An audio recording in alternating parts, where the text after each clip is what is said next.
And this is Megilat Esther part 2. And basically, this time I want to concentrate on the story, the narrative of Megilat Esther, and how the plot works. And what I said last time, where I'm taking the position of Rabbi Yeshua Bachrach that Ahashverosh was a wise king, because it is a controversy among the Parshanim. Oh yeah, okay, thank you. I will ask people about it because I'm sure there's somebody who knows here. So so I'm going to take this perspective that he was a wise king and then try to understand Esther's point of view, what she was trying to do, how she was trying to save the Jews. It's also interesting that Purim is called Purim. There are at least anywhere between 60 to 100 Persian words in this Megillah. The only one which is translated is Purim.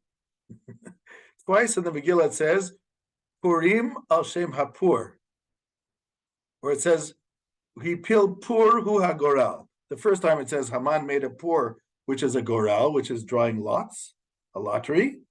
And the second time it says that the holiday was called Purim because of the pur, because of the goral. And again, it translates the word pur from Persian into Hebrew, which it doesn't do with any other word in the Megillah. And the question is, what does it mean? And why did Haman draw lots in the first place? Now, a person could say, if you want to look from a philosophical modern point of view, so you could say, well, Haman drew lots because he believed in chance, right? You have a lot of people who believe the universe was created by chance, which is interesting because with all the, I forget who it was who said it looks like the universe was based on mathematics. Was it Pythagoras? It's Max Tegmark, actually, called. Or maybe Galileo. Was it Galileo? One of them who said that the universe is based on mathematics.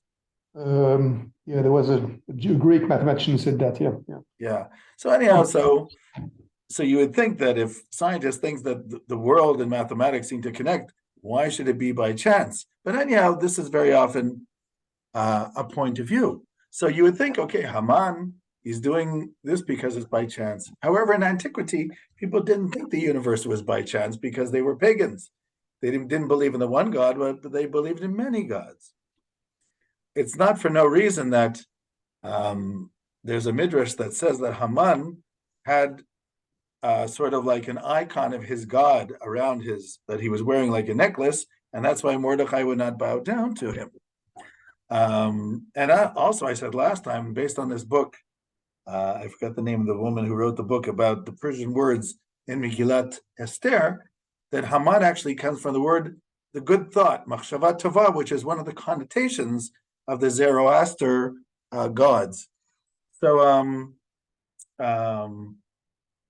it seems that Haman was a believer of whatever the Zoroaster system was at the time. So it would seem to me that if Haman is drawing lots, it's because he actually thinks that this creates some type of divine intervention according to his faith, of when it's an opportune time for him to overcome his enemies. So therefore he draws lots.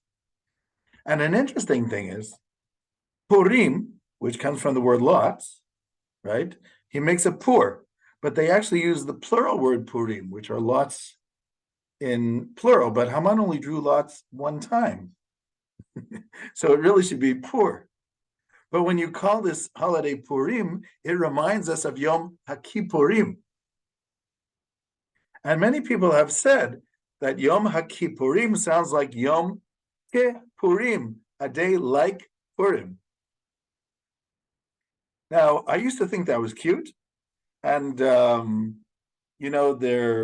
one of the ways of interpreting it is that on Purim, we dress as non-Jews, as Ahashverosh, as Vashti, as other people. And on Purim, when Yom Kippurim, when we stand before God, we have to take off the masks and stand naked before God.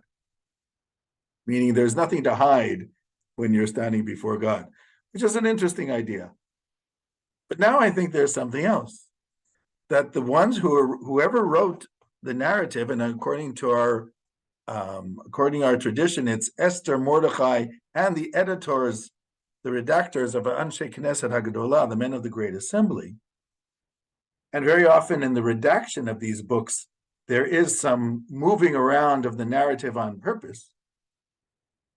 So I actually think that what's going on here, because remember on Yom Kippur, there's also a lot. The Kohen Gadol, the high priest, draws a lot of the two Seirim, the two goats.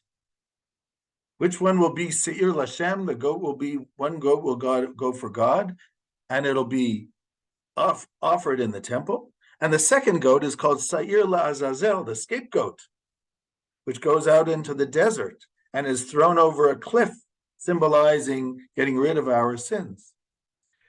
But it's interesting. So just designate one for God and one for the desert. Why draw a lot? Why a lottery? We draw lotteries because we hope that God will intervene, which one it should be. I'm assuming, or else why? What's the point of doing a lottery? So we have a lottery on Yom HaKippurim, and Haman's lottery for Purim became a reason for the name of that holiday.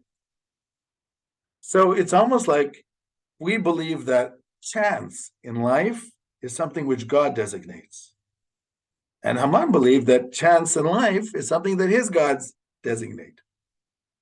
I don't think it was actually chance that he believed in. I think that's a modern concept, which is after the Industrial Revolution or after the Scientific Revolution of the 19th century. That's what I think. Maybe even a little bit earlier. So I wanted to point that out. Just the name Purim is interesting. When you think about it, it has some type of hinting to Yom Kippur right in the name of Purim and to the lots. Meaning, how do you see chance in this world? Is it divine providence? Or is it other gods? Or if you want to add a modern term, is it just chance? Is it randomness? So you could interpret it that Haman was up to chance, but according to the words that are used in Persian, which are quite a few references have to do to Zoroastrian connotations of religion, or elements of religion, it would seem that he believed in one of the opposing systems to our monotheism, which is the way the Midrash reads it, which I found quite interesting. By the way, I mentioned last time that according to Rabbi Bachrach, he mentions the Malbim, who, by the way, was a rabbi here in Bucharest in 1864, when they were starting to build the synagogue I was at on Friday night, the Choral Synagogue. When the Choral Synagogue was being built, it was actually built by people who were closer to what's called Neolog. Neolog in Hungary was sort of like a reform movement. It never really took hold in Romania, but the more liberal elements built the synagogue in Moorish style at the time, and they were hoping it would be a little bit more liberal. And because there were liberal elements who were involved in building the synagogue, the Malbim opposed them, and very vocally, and they made sure to get rid of him from his position, which is very unfortunate because the man was a genius. But I guess that happens. Not everybody knows how to deal with people.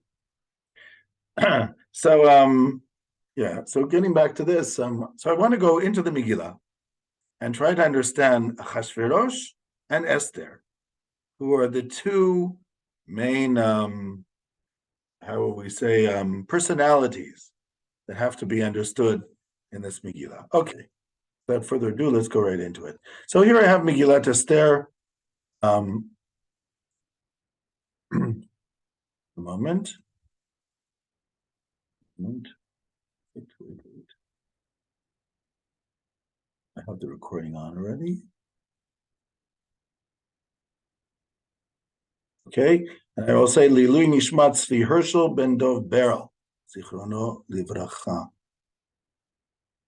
So, here's Megillat Esther. Now, I mentioned last time the Malbim claims that here is the only place at the first pasuk where Ahashverosh is mentioned without his title as king. He's either king or he's King Ahashverosh.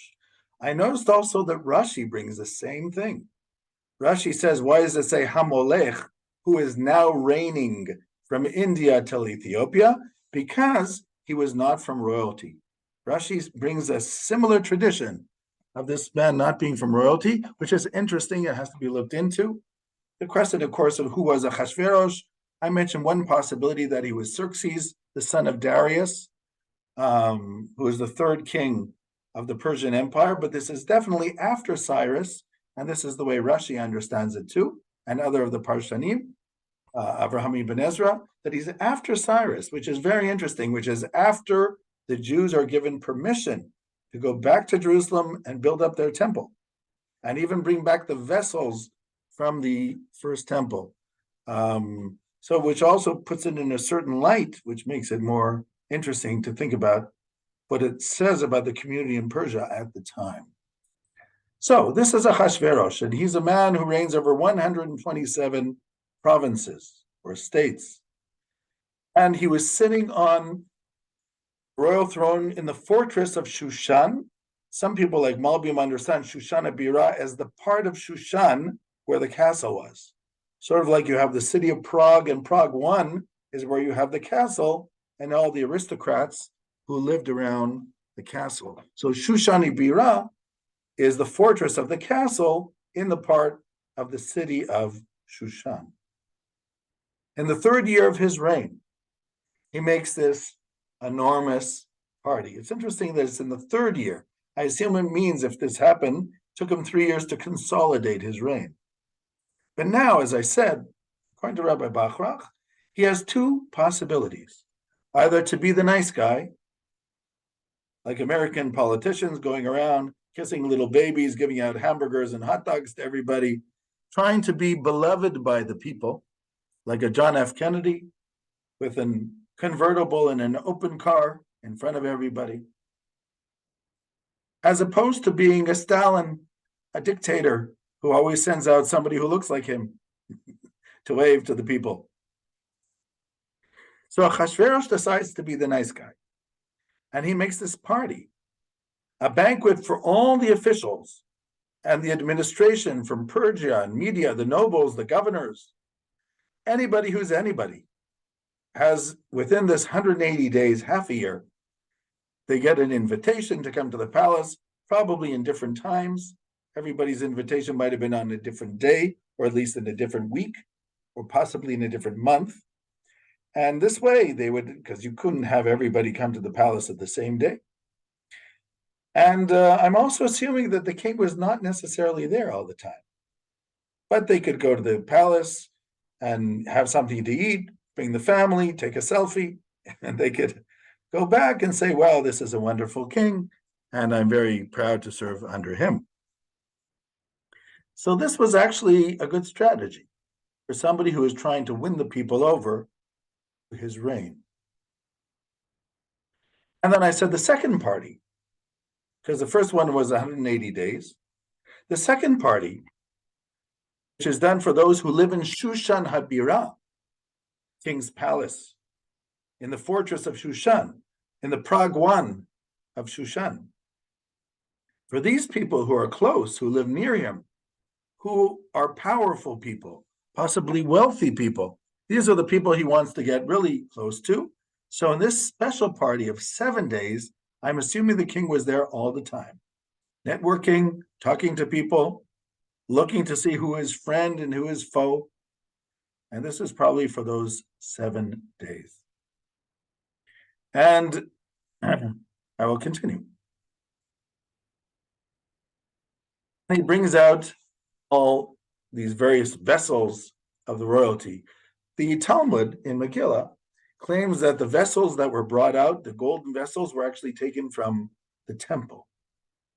I assume it's what's left over because Cyrus allowed Zerubbabel and Ezra to take vessels of the temple back to Jerusalem, but maybe there were other ones.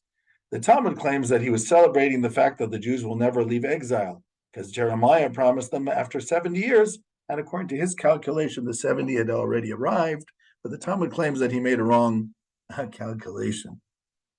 But that's just on the side. So The third thing, as I said, he does, aside from having these two parties, is he marries Vashti.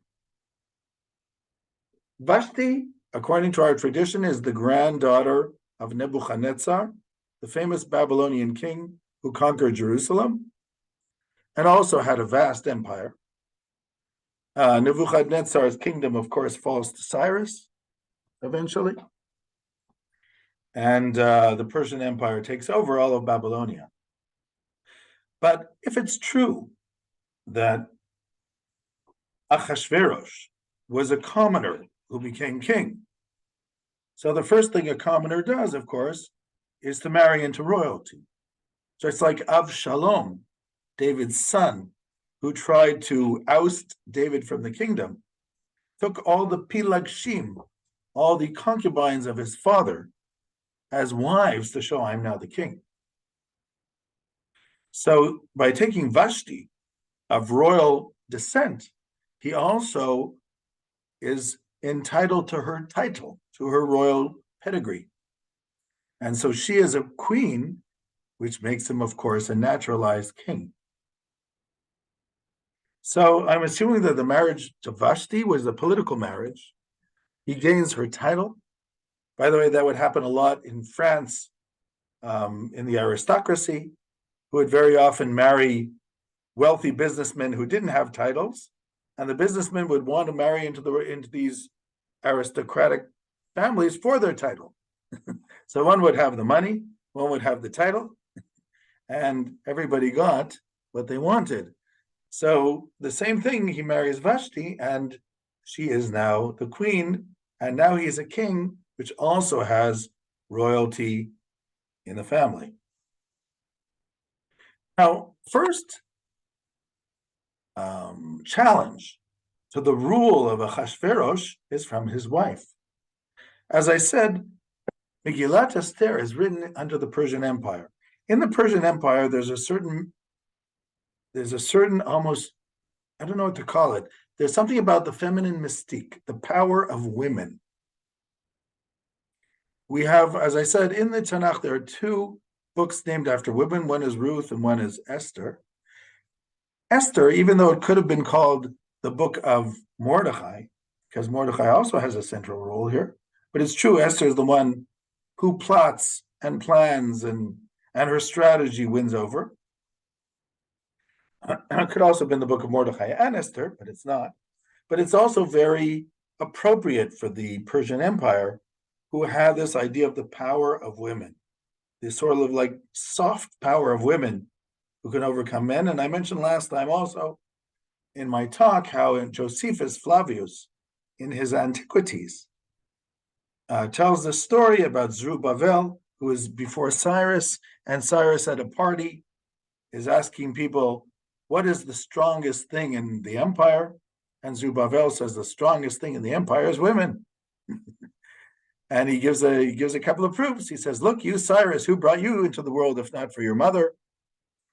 And you have a queen. I don't know, he gives a whole bunch of things there. In the end, everybody says that Zerubbabel came up with the best idea about the power of women. And after that, of course, the king has a meeting with Zerubbabel, and Zerubbabel asks to build Jerusalem, the temple in Jerusalem. But the very fact that you have this idea of the feminine mystique, and also the femme fatale, the one who can overcome men, like the book of Judith, who overcomes General Holofernes, who's also a Persian general. So, which is very similar to the story of Yael and Sisra in the book of Judges. So you have here this idea of the women who have a silent power over men. So in the Persian culture, this was not an unusual motif. It might have been an unusual motif for the Greeks, who were, as I said, slightly misogynist, but not for the Persians, who they saw women differently, just like Esther. Judith and Esther are very similar in how they overcome their foes. So you have here in verse 9 already, Vashti is starting to flex her muscles because Ahashverosh wants Vashti, who made also a party for the women, which is lovely, On the seventh day, he wants her to, he was merry with wine, maybe he was a little tipsy. He orders Vashti to be brought before him, to be displayed before the peoples and the officials, because she was a beautiful woman. And Vashti is not willing to be the king's object. Okay, this is a woman who is no pushover. And she also knows that Ahashverosh needs her. She's got the title, he doesn't, and there is no way she's going to be his puppet.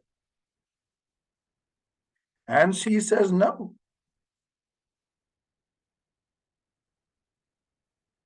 All right.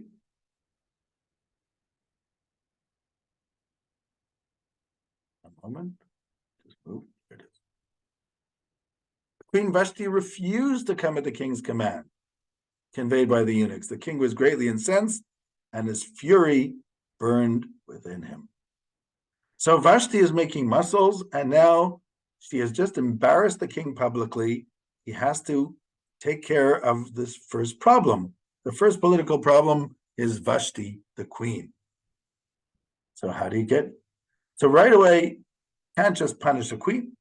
He has to speak to his sages, learned in the procedure, learned in law and precedent, and the closest ones, Karshanan, Shetar, etc.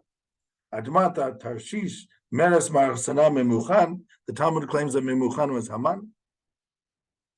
What to do about Queen Vashti? Shall I do? Vashti. Of course, they translate it according to the law. It doesn't actually say that. Well, you might say, Kedat malasot. That's true, actually. Kedat means by the law. By the way, in modern Hebrew, dat means religion. But dat is actually a Persian word which means law. When it says that the Jews, Haman says, Datehem shonot mikolam, it does not mean their religion is different than the other people's. It means their laws and customs are different than the other people's. So dat actually means, there's no Hebrew word for religion, by the way. It was used in modernity in order to use this word. But dat basically means laws, customs, the ways of the people. So what do we do according to the law to this Queen Vashti for failing to obey the king? And this is where Memuchan walks in, and according to the Talmud, this is how he wins the favor of the king. So Queen Vashti has committed offense not only against your majesty, but against all the officials and all the peoples of the provinces, which is interesting. Now, how is he going to support that argument? Sure, right away, Ahashverosh agrees. Yes, this is not just personal. For the queen's behavior will make all the wives despise their husbands. Because if the queen can turn against her husband, then any woman can turn against her husband. So we now have a national problem. Okay? We've got to deal with a national problem. Because if the king asked Vashti to come and she refused, so every woman, nobody's going to cook supper for their husbands anymore. I'm adding my own interpretation.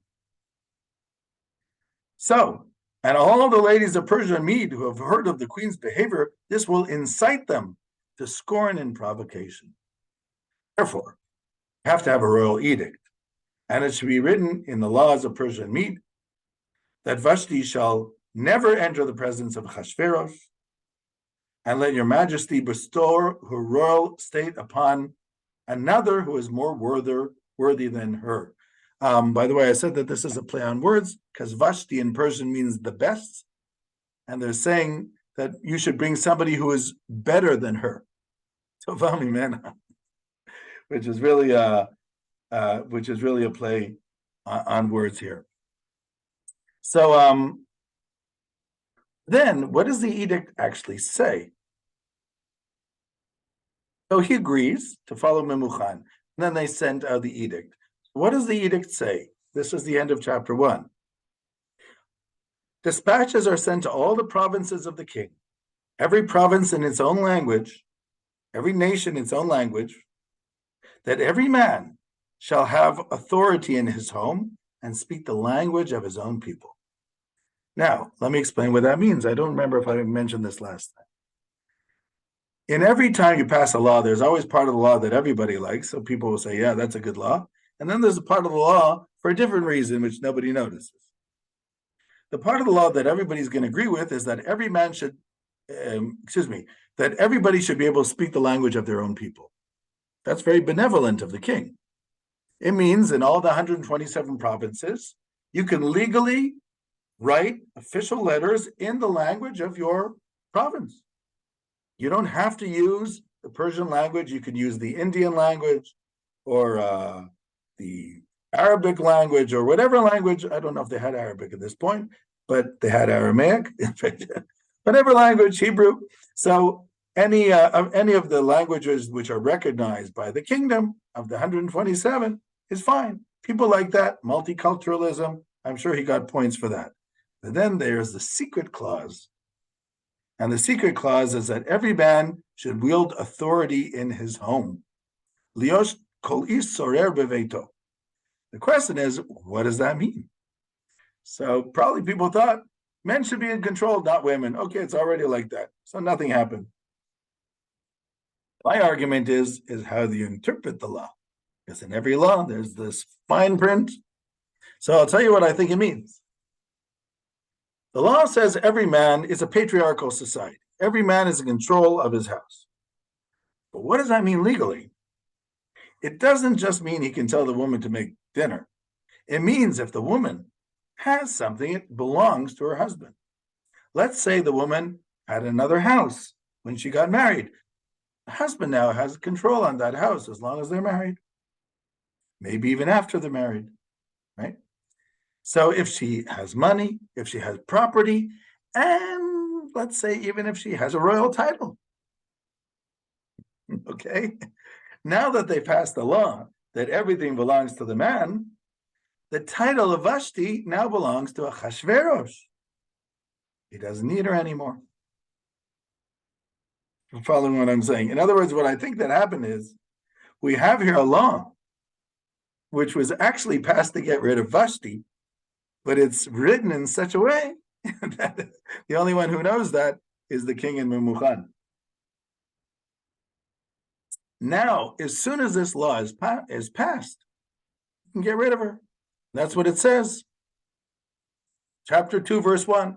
Sometime after, when the anger of the king subsided, he thought about Vashti and what she had done and what had been decreed against her. You see what I'm saying? The whole decree was to overcome Vashti. What we call in Israel, chok personali, a personal law.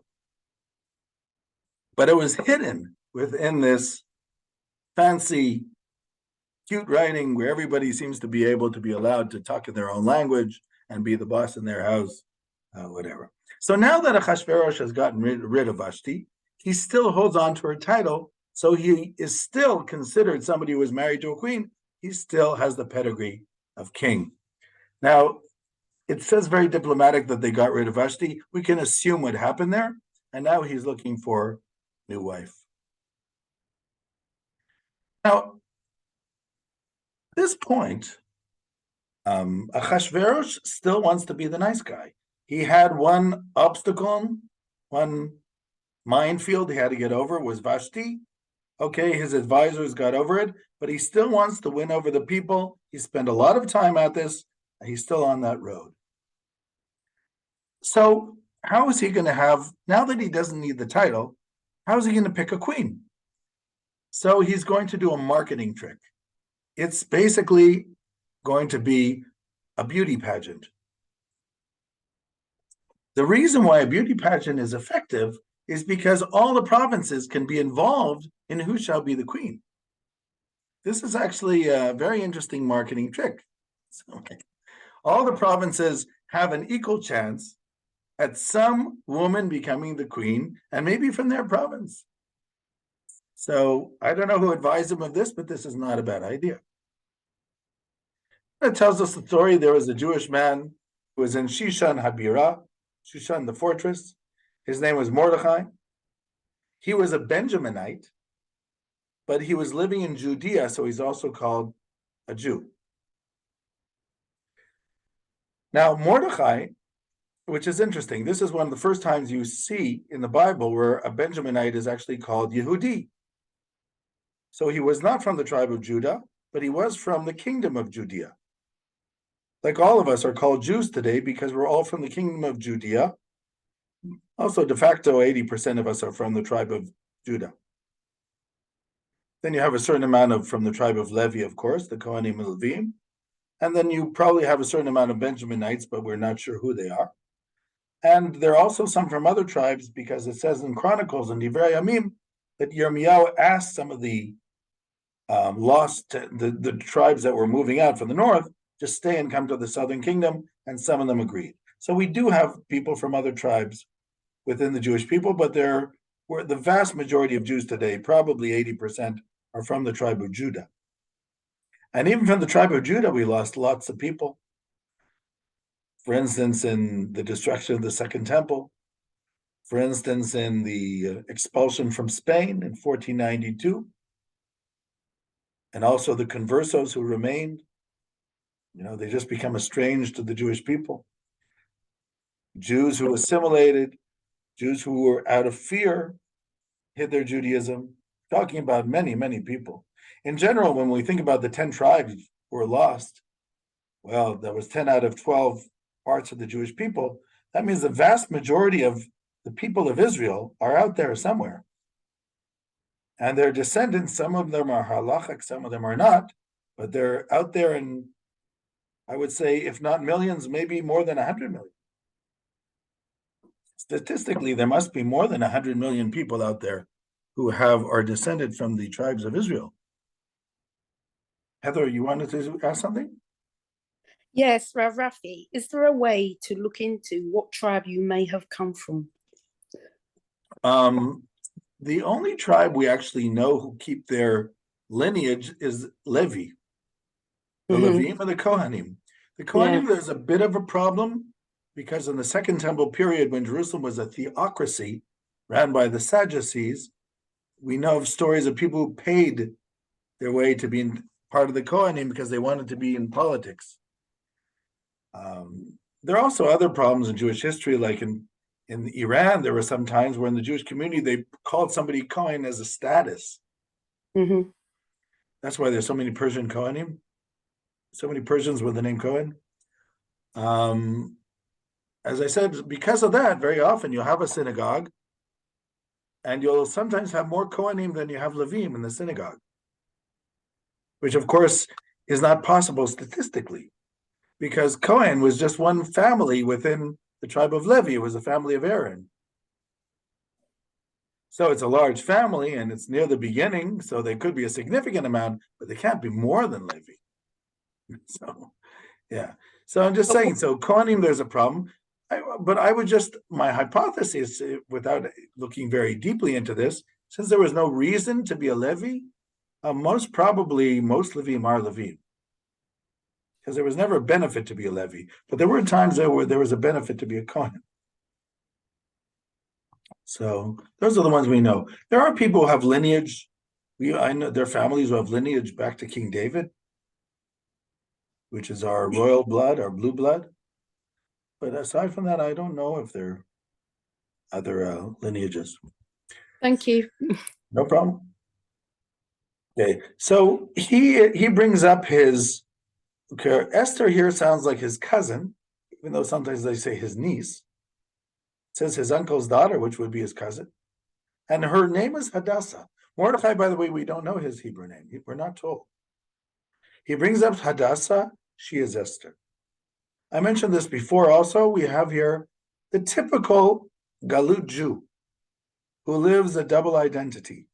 They have a local name wherever they live, Robert, Stephen, and then they have the name when they're called up the Torah, Reuven, Shlomo.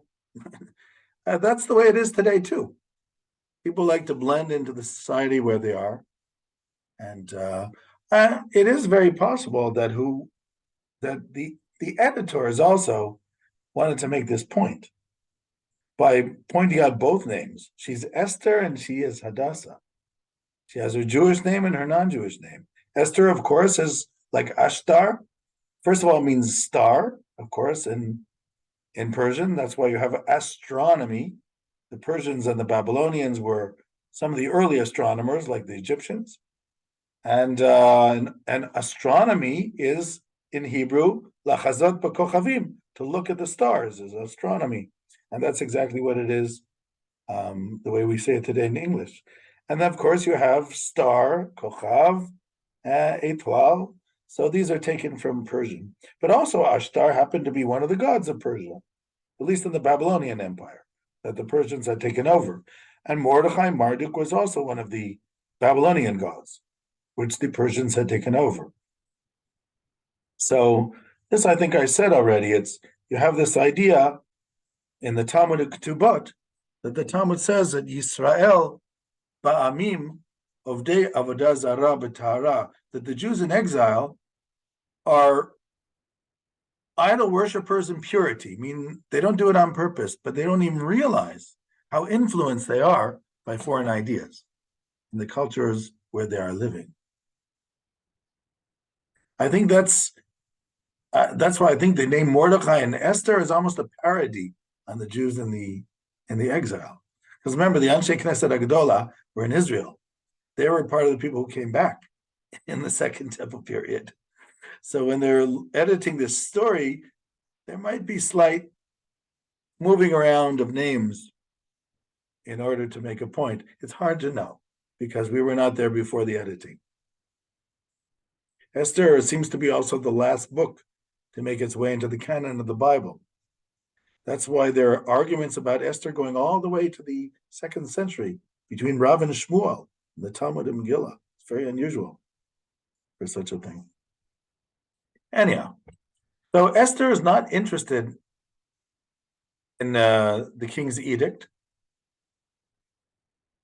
It says Esther was taken to the king's palace. In Hebrew, atilakach, which means by force. Somebody had said there's this girl there, and they just took her. And it also says, and so she's taken to the king's palace, and Mordechai told her, don't say what your background is, what people you are from. Every day Mordechai is walking there in the court of the harem to see how Esther was faring. And when Esther is called, all the girls would spend 6 months, the oil of myrrh and perfumes and cosmetics. That's how they would come to the king. However, Esther, she didn't ask for anything. Only what they told her, advised her to do. She wasn't interested in any other thing. He wasn't really interested in winning the pageant. But Esther won the admiration of all those who saw her. Now, I can think of 2 things just logically why she would win the admiration. It's interesting that the Talmud says about Esther, Yerak roket haita. She was a little green, which means she wasn't like a regular fashion queen. But chut shel chesed mashuch alea. There was a string of grace that was upon her. There was something about her that people liked. Chut shel chesed also could mean that God helped her at that moment. So I want to just speculate what this could have been. Number one, it's always cute to see somebody who is authentic, who doesn't want the cosmetics, who's just a real person, who seems to have a good nature. I think people can realize that and relate to that. The second thing is the fact that Esther was told by Mordechai not to tell what people she is.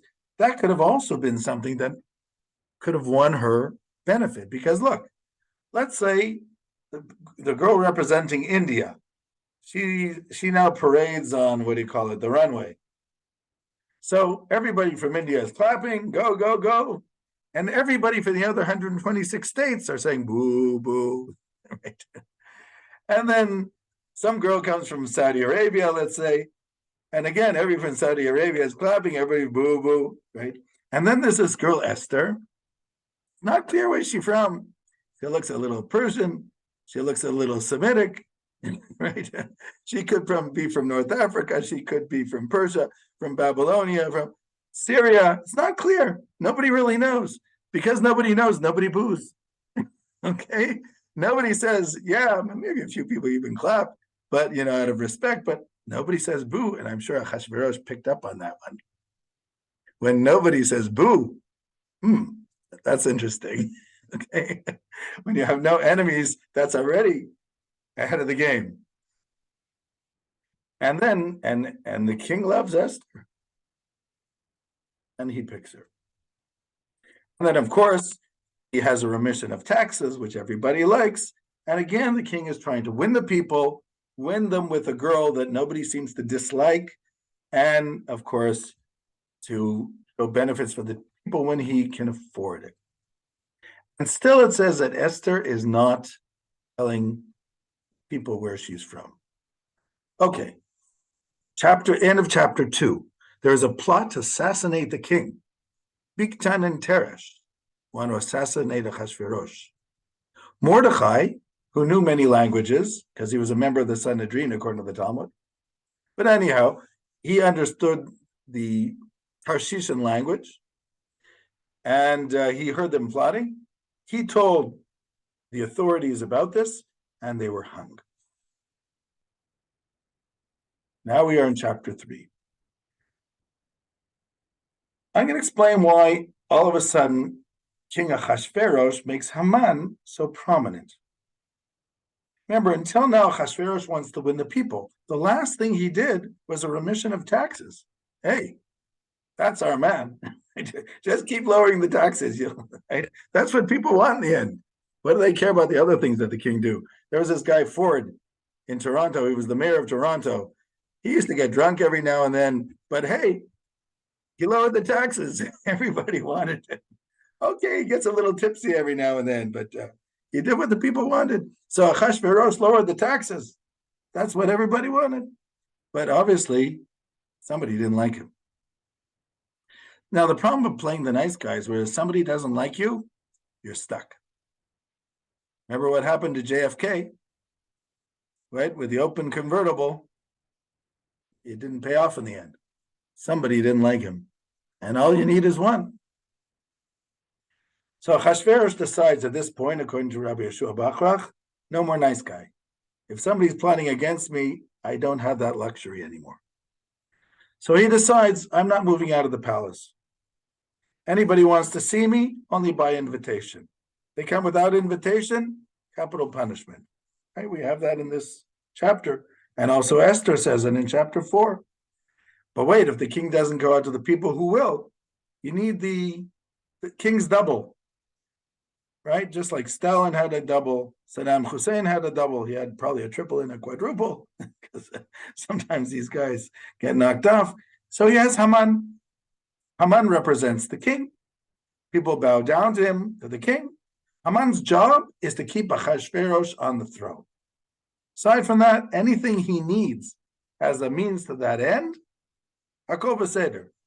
He has total carte blanche to do whatever he has to do. So that's Haman. He promotes Haman and advances him to the highest seat of any official in the government. All these servants of the king are bowing to Haman instead of the king, as the king is hiding in the palace. Mordechai is not willing to bow down. The Maharal of Prague explains, what does it mean Mordechai is not willing to bow down? It means that Mordechai was proactive. If he saw Haman on the other side of the street, he would go to the other side of the street and not bow down, just to make the point. But that's the Maharal of Prague's interpretation. But the servants would tell him daily, what's going on. They spoke to him day after day. He would not listen. Finally, Haman wanted to know what's going on. And then they said, well, he's Jewish. It's not even clear Haman didn't like the Jews before, but he definitely doesn't like the Jews now. When this Mordechai is not willing to bow down to him. Maybe he did not like the Jews before. Maybe he didn't. We just don't know. Now, Haman doesn't want to just fight Mordechai. That's beneath his dignity. He wants to kill all the Jews to get back at Mordechai. And besides, he's second to the king. He can do it. So, in the month of Nisan, he already does the lottery. I started off talking about the lottery. And the lottery falls on the month of Adar. Again, he believes that this lottery is from his gods in heaven. And he does the lottery before he goes to Ahashverosh. Okay, before he gets the final royal decree, he hits the lottery. Haman says to the king, there's a certain people scattered among your peoples. Their laws are different. Again, I said dat, which means laws. Their laws are different from the other people, and it's not worth it for your majesty's interest to tolerate them. So let there be an edict.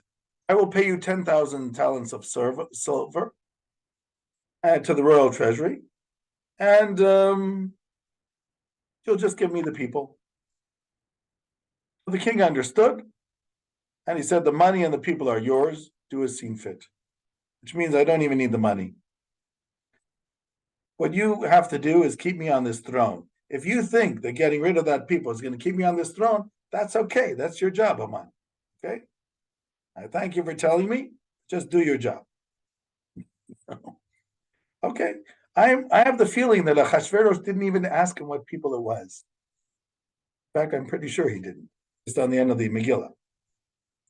Doesn't matter. So there's some people, okay? But it doesn't matter who they are.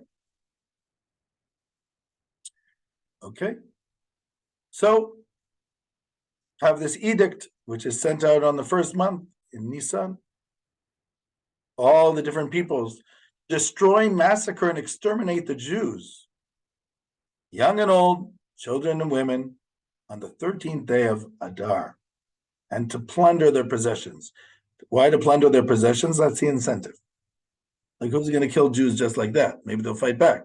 But if I can get their possessions, it's incentive. You know, there's a book that was written by a French Catholic priest, Dubois, but I forget his first name. It's called Holocaust by Bullets. Interesting book, Holocaust by Bullets. I think maybe I mentioned it, where this priest, his father was arrested by the Nazis during the war and sent to a work camp in the Ukraine. And after the war, when his father came back, he asked him about the work camp, and he refused to talk about it. He says, I need to forget about it, and I'm not willing to talk about it. And so the son wanted to know what was in that work camp. So after his father passed away, he went to the Ukraine, he organized people, went to see the work camp. And he found out that the vast majority of people in that work camp were Jews. And he found out the stories that was happening in those places. His father, of course, was arrested for being anti-Nazi. And then he puts together this delegation of people where he wants to go from town to town to the Ukraine and understand all the towns where Jews were buried in mass graves. And because he's a priest, he also links up with local Orthodox priests from the Ukraine who are his liaisons, so the people feel more easy to talk to him.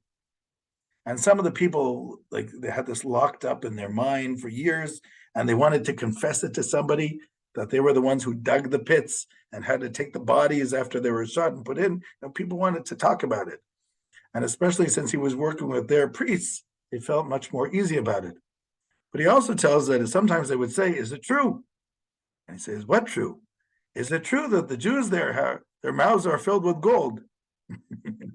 Like gold, they had this legend that all the Jews were buried there with gold because gold teeth and gold whatever. Yeah. So anyhow, so when you say you can take the possessions of the Jews, it gets people interested, even at that time. That's chapter 3. Chapter 4. I'll try to do this quickly because we have very little time. Okay, Mordechai comes to Esther. As this edict is going from place to place, and he comes with a sackcloth. And Esther says to his servants, tell him to get out of the sackcloth. He's a VIP, he's not supposed to be dressed like that. She sends this tach, because she's the queen, she's not really supposed to speak to people directly. And the tach says, tell him what's going on, and he tells the tach what happened. He needs Esther to go to the king and to request that the edict be called. Then Esther tells him, what do you mean? Anybody who goes into the court who was not summoned will be put to death, and I have not been summoned for 30 days. Mordechai says to Esther, look, don't imagine that of all the Jews you will escape with your life by being in the king's palace. On the contrary, if you're silent in this crisis, deliverance will come to the Jews from another place. He doesn't say God, because in the whole Megillah, God's name is never mentioned. As I said, megilat Esther means revealing the hidden. The hidden here is God, who is not in this Megillah. It's one of two Megillot where God's name is not mentioned. The other one, of course, is Shir HaShirim, which was always understood as a metaphor. But there's a metaphor going on in the story of Megillat Esther too. So deliverance will come from another place, and you and your father's house would perish. And who knows, maybe this is the reason why you're in a royal position. Meaning, God placed you there. He can't say it in this Megillah. Because, in other words, you were placed there because of this crisis was about to happen. So Esther says, okay, I want you to summon all the Jews, assembly all the Jews, have them fast 3 days and 3 nights, and I will go against the law, and if I perish, I shall perish. And Mordechai went about the city and did exactly what Esther commanded him to tell the people to fast. The 3rd day, Esther puts on her finest royal garments, and the king sees her. Says to Esther, what would you like? Up to half the kingdom. Now, the king understands that Esther just endangered her life by showing up. He knows that. So he realizes there's something going on here. He says, Esther, tell me what's going on. Esther says, you know why I showed up today? Why? He says, I want to invite you and Haman to a party. No. Okay, I mean, the king hears that from Esther. He realizes there's something else going on. But he feels that if Esther says she wants to meet with him and Haman, that's obviously part of it. So he asks no questions. He says, okay, summon Haman for tomorrow, 7 o'clock, we have dinner. Everything's fine. But he really feels that something's going on here, and he's hoping next day he'll find, because she basically risked her life for that meeting. And he understands that 100%. Let's keep going. I'll take a few more minutes into this so I can finish it, if that's okay. So they bring Haman, this party. Then at the party,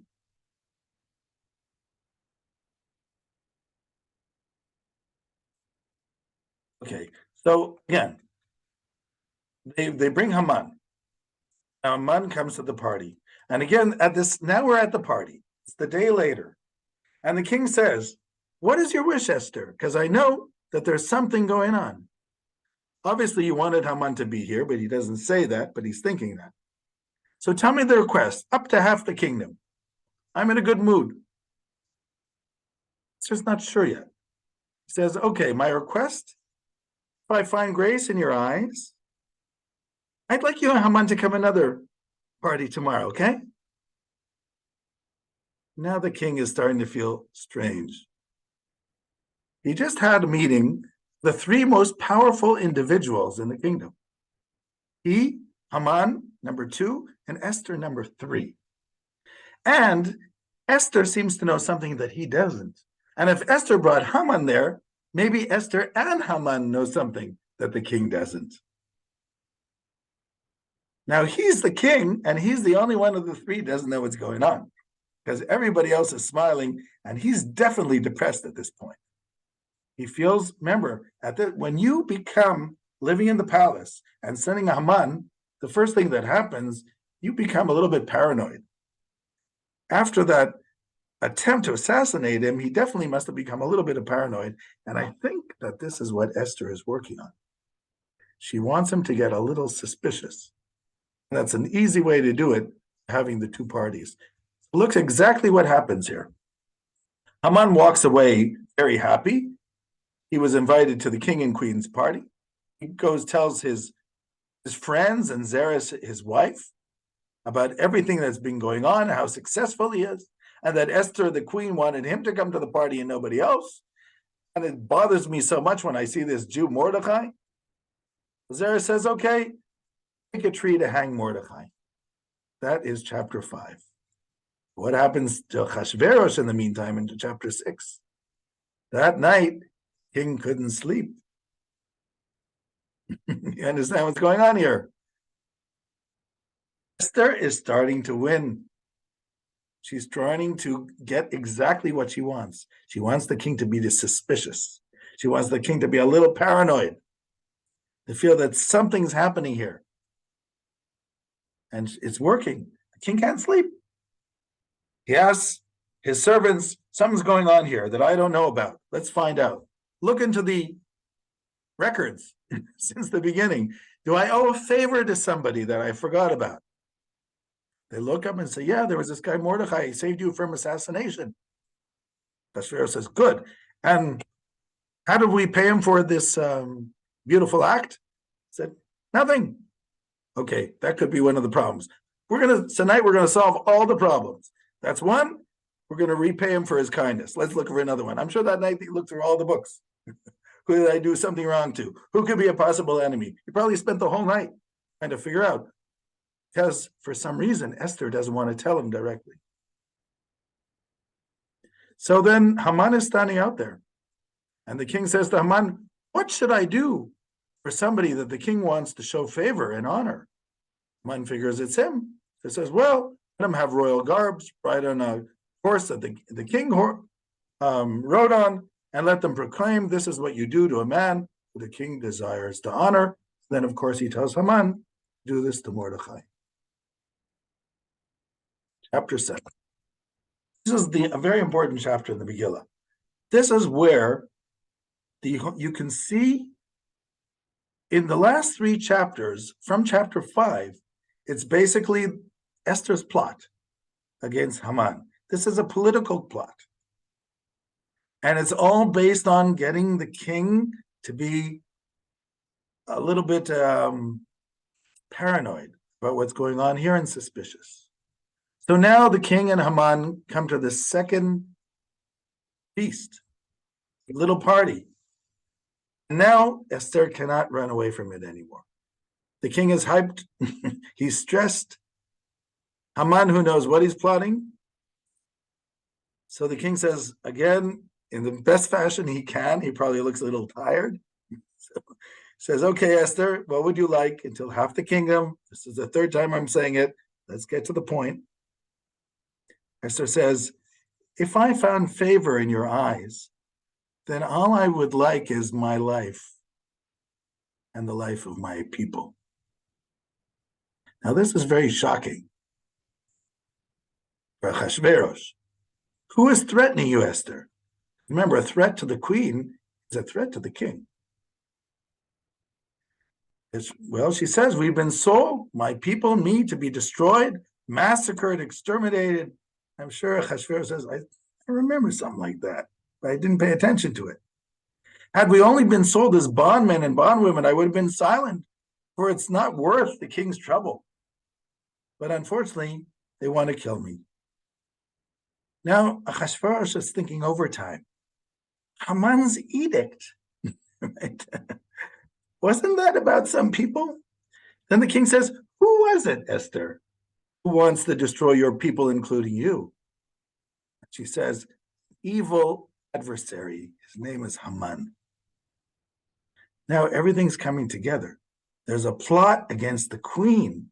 It's done by this man, Haman, who lied to me and said there's a people that he doesn't know, and he probably knew the whole time that this was the people of Queen Esther. Of course, he didn't, but the king thinks he did. And the king gets up in his fury from the palace garden. And in the meantime, Haman, pleased with Queen Esther, but remember, they used to eat on couches. So he falls on the couch where Esther is there. And the king turns around and says to him, are you trying to conquer my queen in the palace?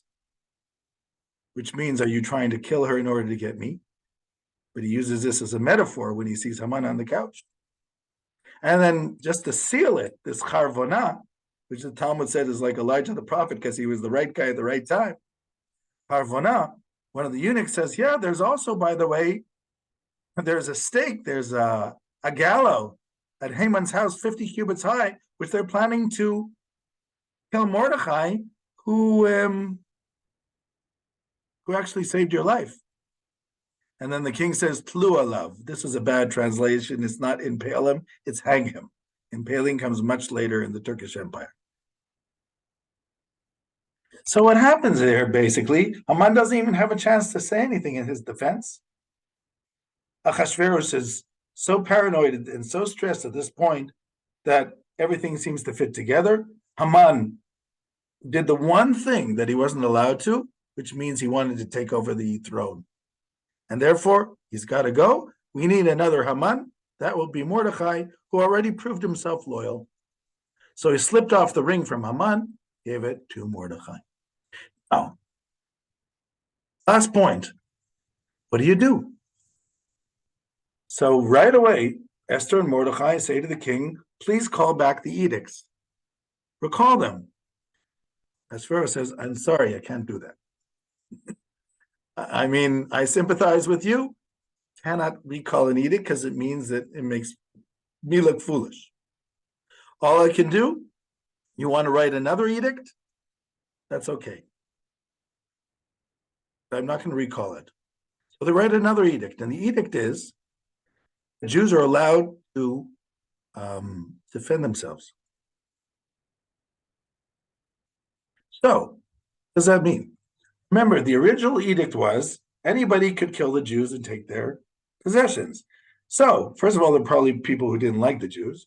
And then you also have people who maybe did it because they were opportunists. Because remember, the Jews don't have weapons. If we're allowed to kill them, we're allowed to buy weapons and kill them. It doesn't say that they're allowed to defend themselves. The new decree means that the Jews are allowed to defend themselves. They can go to the police station, request weapons to defend themselves. The very fact that Jews are going to defend themselves means that a lot of people who had planned to attack them won't do it anymore. Why do I want to get hurt? Right? Before, I had carte blanche. Now they can actually defend themselves. Who needs that? It's equal odds. You still had a lot of people who fought the Jews. It says there that they killed 75,000 people. That's a heck of a lot of people. I'll get back to the last thing. I just want to finish this whole thing. By the way, maybe I should say right now, my personal opinion is that the 75,000 people who were killed in the fightings in all the 127 provinces were self-defense. There's no place that says in the Megillah that the Jews instigated killing people. But it seems to be a war, and they were allowed to defend themselves, and 75,000 people died when they defended themselves. And probably because Mordechai was now in a prominent position and probably got out that Esther was the queen, a lot of people decided not to get involved, or maybe even sided with the Jews. So I think that's what happened here. I can't prove it, but that's my personal feeling. We've never been a vengeful nation. Even people who survived the Shoah, it wasn't their first thing to look for people to kill. There were stories like that. I'm not saying there weren't. But in general, the vast majority of the survivors just wanted to get on with their lives. So that's the way I understand it. Actually, I heard a very interesting interpretation by this woman I can't remember her name, was interviewed on the radio on Purim. And she actually claims that the fast of Esther is on the 13th of Adar on purpose, because the 13th of Adar is when that war took place, which means that even if it was justified, we fast because we don't want to be involved in situations like that, where we have to defend ourselves against enemies and kill people. It's an interesting point. I've never seen that in our tradition as an official reason why the fast of Esther is on the 13th, but it's an interesting point. But personally, my feeling is that this was a self-defense war. That's the way I understand it from these verses. And even when, by the way, Esther says, I want the Jews of Shushan to have another day, because that's where the aristocrats are. That's where the people with power are living. And if they want to fight the Jews, it could be a problem. And then another thing that she asked for, by the way, is after the Haman's sons are hung, which is chapter 9, I think, right? A little hard to see it here. Yes, after the hanging of Haman's sons, the sons of Haman, the king says, in the fortress of Shushan alone, was killed 500 men and the 10 sons of Haman. What else would you, and in the other provinces, what else would you request? And it shall be fulfilled. Esther says, let the Jews in Shushan be permitted to act tomorrow as they did today. And I want Haman's 10 sons to be hung on the stake. Again, it's not impaled. Impaled means something else. Hung on the stake. Litalot. What does that mean? She wants the dead sons of Haman to remain hung up for another day so that everybody understands there was a change of leadership here. Just like when the Americans came in and grabbed Saddam Hussein, they made sure to kill his sons and have the picture of his dead sons on the front page of every newspaper in Iraq. So the people should know that there was a change here in leadership. She's a very what's the term? A very cunning political leader, Esther. And she knows exactly what she had to do at that point. It's called hanging the sons of Haman a second time. And fighting people in Shushan and Birah, who are the powerful ones. Okay. So basically what I wanted to show you is that in this Megillah, Esther seems to be the smartest of all, which again fits in with this the Persian idea of women being this soft power that can really overcome, even politically. And as I said, just like in the book of Judith, where she kills Holofernes, also with a hammer or a stake of the tent, just like Yael did with Sisera in the book of Judges, you have this idea of these soft, pretty women who really are quite powerful and cunning, and Esther sort of like fills that mark. But again, the main idea of Megilat Esther is not that. The main idea of Megilat Esther is that God helps Jews in the diaspora behind the scenes. That's the Megilat Esther. That's the revealing of the hidden. And the hidden is God, because God hides his countenance in the Golah, in the exile. But if Jews believe and, of course, use their abilities, because you can't just wait for God's salvation, deliverance, you have to do what you have to do, and you have to pray, and you have to hope that God will step in and then help us arrive at what we want to arrive. And then, of course, you have the last question here, which really is, how did the Anshe Knesset Agdolah see this deliverance of Jews who decided not to go up to the land of Israel and faced all these perils in the Persian society, and despite all that, God helped them find their deliverance through Mordechai and Esther.